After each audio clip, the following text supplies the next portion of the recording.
Guys, kamusta buhay nyo ngayon? Okay lang. Ito, stress na sa akin. Sinabi daw lang. Hindi, same. Alam nyo, dami namin lagi yung bis. Diba? Okay, mas pala yung Love life nyo, sino may jowa na? Ikaw! Kamusta kayo ng jowa mo? Ito, 5 minutes na kami. Wow! Baka may naman ito ha! Uy, ano ba? Oh. Si Jessica buntis na. Ano ba pa nun? Uy, 3 months pa lang sila. Kaportong. Diba matanda na yun? Paano kaya tayo kung may jowa na din tayo? Paano kaya hindi mabubuntis? Gano'n? Uy, try kaya natin mag-research.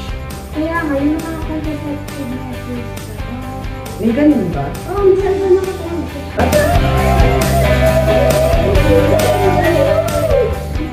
Mahal kaya natin yung pinaka-basic na contraceptive.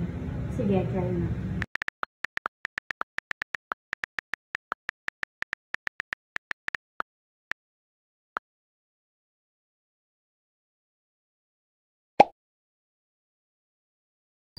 One of the contraceptives is using condom. What is condom?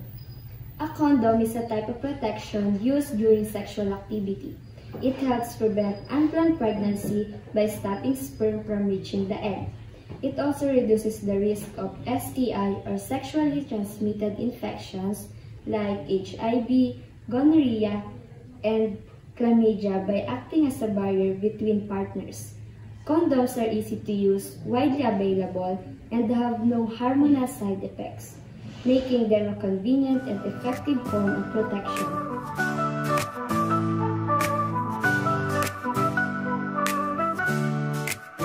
He turns the impossible into reality. His power and grace bring freedom.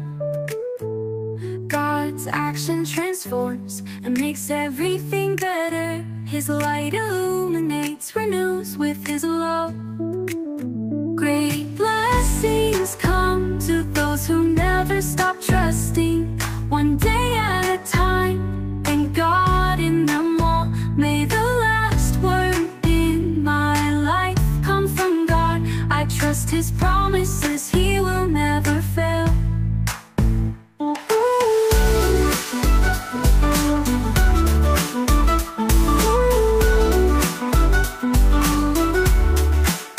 In times of difficulty, He is my support.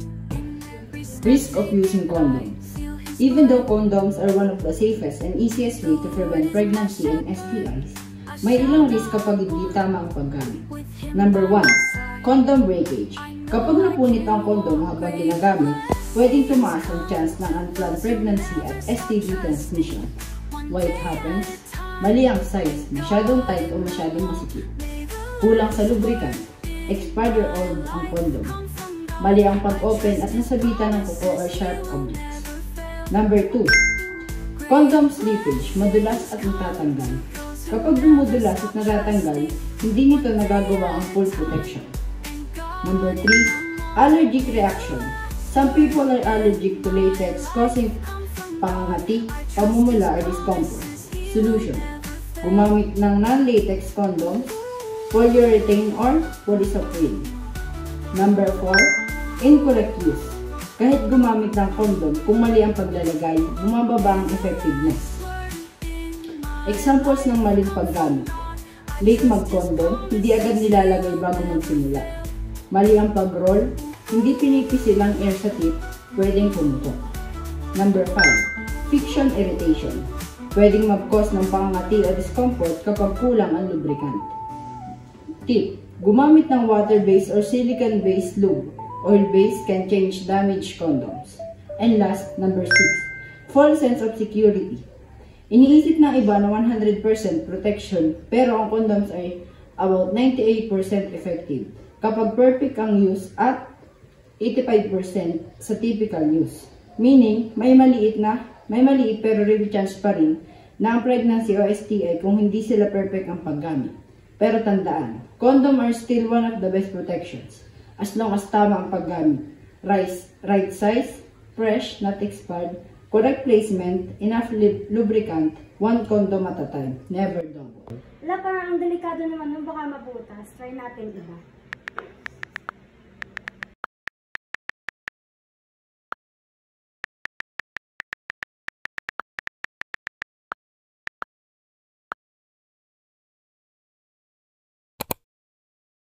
Pills for pregnancy can refer to several types of medications, including contraceptive pills to prevent pregnancy and abortion pills to end an existing pregnancy. To avoid pregnancy, daily use of combined oral contraceptive pills or progestin-only pills is common and highly effective when taken correctly. For an emergency contraceptive pills can be used within a specific time frame after unprotected sex. Finally, medication abortion pills are used to end a pregnancy, typically within the first 77 days. The effects of pills can vary depending on the type of medication and patient's condition. There can be positive effects such as healing the disease or preventing complications, but there can also be negative effects such as side effects or allergic reactions. Wala, ang hirap naman yan araw-araw. Dapat yung bang habang buhay na para isahan mo.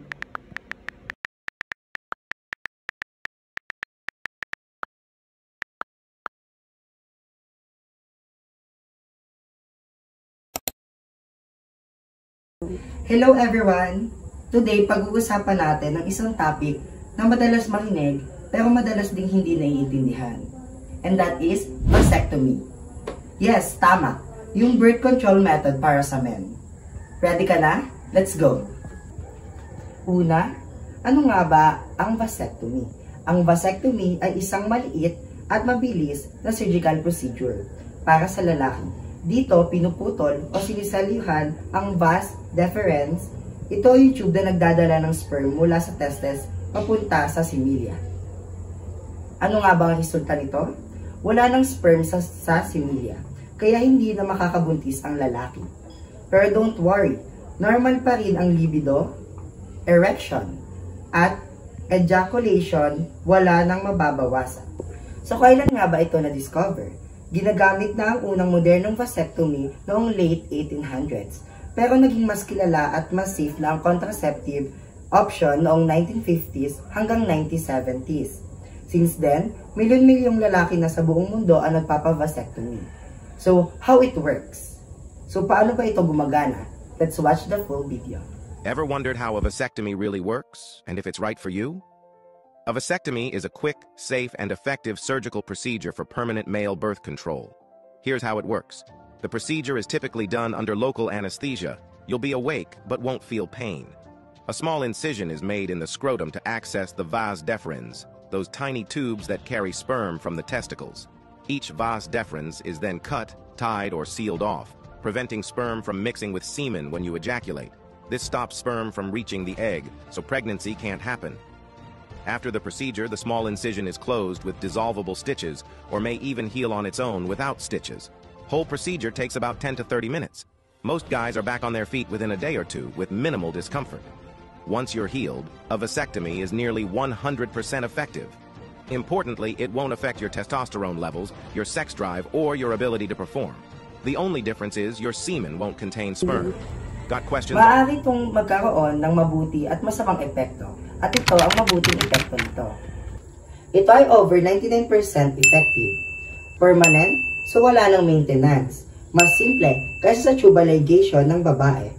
Walang epekto sa hormones, erections, o libido. And mabilis din ang recovery. Usually 2 to 7 days lamang. At ito naman ang mga bad effects nito. Mild pain, swelling, or bruising. Rare infection. Pwede magkaroon ng maliit na bukol called sperm granuloma. Very rare, pero posible magkaroon ng long-term pain. At syempre, regret, lalo na kung hindi handa maging permanent. So ayun, ngayon alam mo na kung ano ang vasectomy, paano ito ginagawa, ano ang good at bad effects, at kung gaano ito tumatagal. Yun lang, bye! Palalaki pala, try naman natin pang babae. Sige.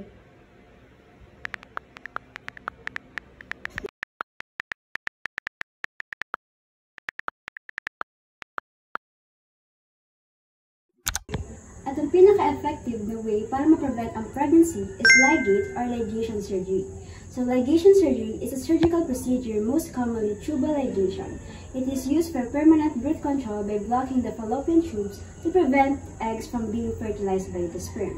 It involves cutting, tying, sealing, or clamping the tubes, and can be done through a minimally invasive method called a laparoscopy or through a more traditional open surgery. So how does ligate or ligation surgery works?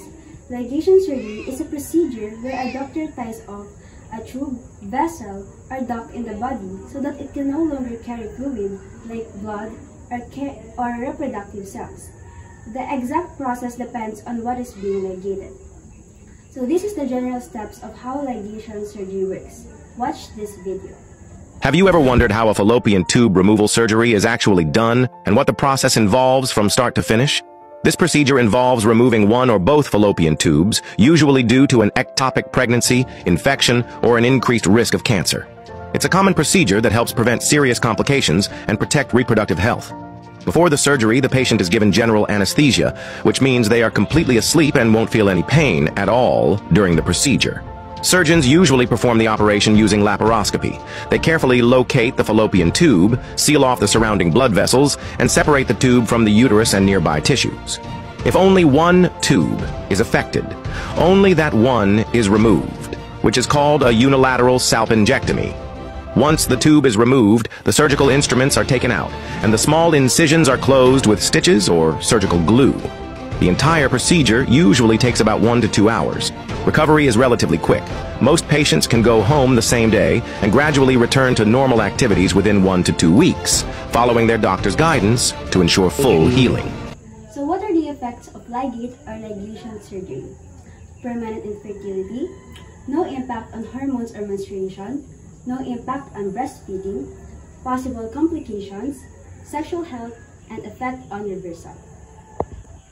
Ay, panghabang buhay pala yan. Paano kaya kapag pang-temporary lang?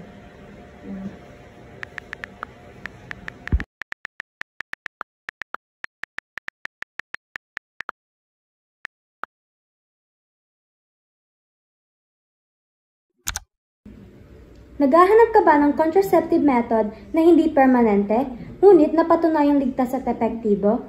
Maybe this is the answer to your needs. Ito ay ang IUD o intrauterine device. Ito ay isang small T-shaped contraceptive device that placed inside the uterus to prevent pregnancy. This is one of the most effective and long-term birth control method. This is 99% effective.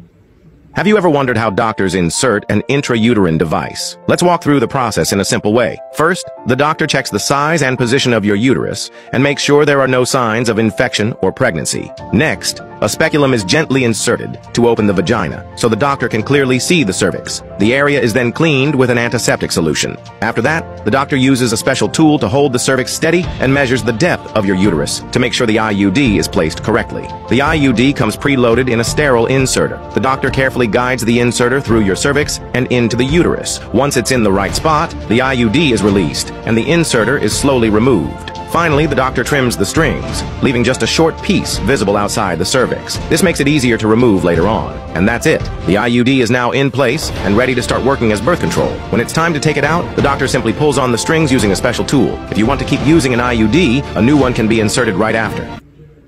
Makikita sa video kung paano i-insert ang IUD sa loob ng uterus ng isang babae. Mayroong dalawang type ng IUD, ang copper IUD at hormonal IUD.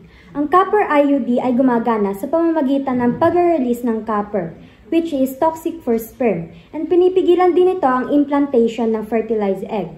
And ito ay maaaring tumagal ng 10 years, samantalang ang hormonal IUD ay nagre-release ng small daily dose of progesterone hormone, o levonorgestrel, and it thickens and makes the cervical mucus sticky to prevent sperm from passing through.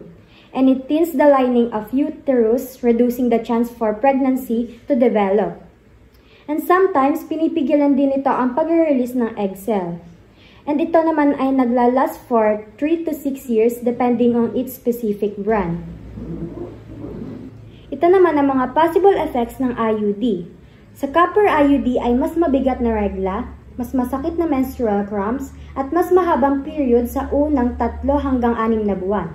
Samantalang sa hormonal IUD ay mas mahina o mas maiksing regla at minsan pwedeng mawalan ng period. Normal lang ito at hindi naman delikado. At nababawasan ang dysmenorrhea or cramps, clear skin, at mild weight changes, pero hindi ito common.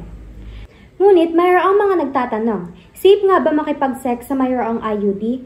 Yes, super safe dahil hindi naman nawawala o natutulak ang IUD habang nakikipagtalik. Hindi rin ito maramdaman ng iyong partner, except sa string minsan, pero hindi naman ito nagkakas ng pain. Yun lamang po, tandaan na pinakamainam na magtanong sa mga profesional upang makakuha ng tamang gabay.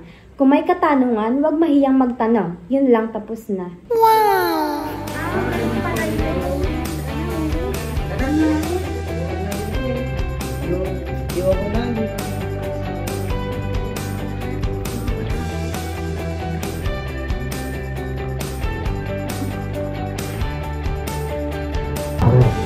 Anong ginagawa niyo?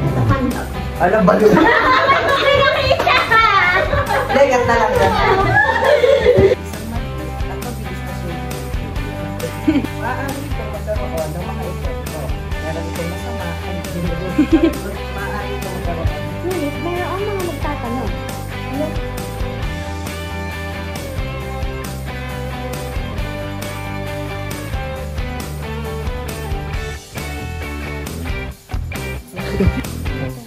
Hindi lang. Ano nga talaga yun? Tapos? Wala po kayong hotdog? Wala po kasi namin sa video. Sige po, thank you po.